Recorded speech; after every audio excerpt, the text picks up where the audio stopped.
ये TGT science के syllabus के अकॉर्डिंग एक कुछ वन लाइनर्स हैं, जिनमें से पहला क्वेश्चन कि एक मिश्रण क्या होता है। तो एक मिश्रण होता है भौतिक परिवर्तन के द्वारा। भौतिक परिवर्तन जब हम एक से अधिक तत्वों को लेते हैं और भौतिक रूप से परिवर्तन करते हैं तो वो एक मिश्रण बनता है। हालांकि जब उसका रासायनिक परिवर्तन करते हैं तो वो एक नए यौगिक में बन जाता है। तो एक मिश्रण क्या कहलाता है? यह सिर्फ और सिर्फ एक भौतिक परिवर्तन के द्वारा ही प्राप्त होता है। तो ये एक वन लाइनर है जो आपको याद रखना चाहिए। फिर एक यौगिक में निश्चित होता है, तो क्या निश्चित होता है एक यौगिक में? गलनांक, कथनांक। गलनांक और कथनांक दोनों ही एक यौगिक का निश्चित होता है। इलेक्ट्रॉन कक्षाओं में गत करते हुए ऊर्जा नहीं देते हैं।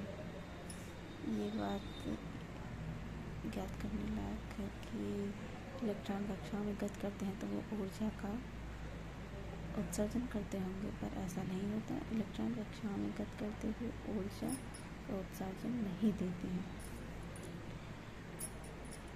नाभिक के चारों ओर घूमने वाले इलेक्ट्रॉन की कुल ऊर्जा शून्य से कम अर्थात ऋणात्मक होती है, जिसमें यह गतिज ऊर्जा और स्थितिज ऊर्जा दोनों का ही योग होता है, जबकि होता ये ऋणात्मक ही है।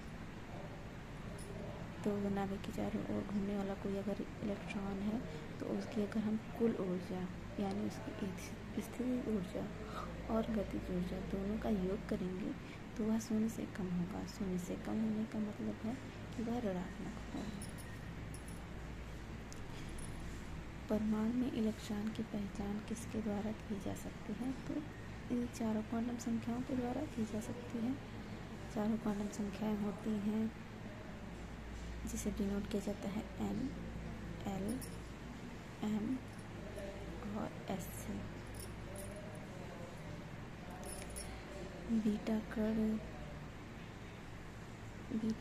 कैसे व्यवहार करते हैं ये पूछा गया था। तो बीटा कण इलेक्ट्रॉन के समान ही व्यवहार करते हैं और उनका द्रव्यमान और आवेश इसी के आसपास होता है, लगभग इलेक्ट्रॉन के बराबर ही होता है बीटा कणों का।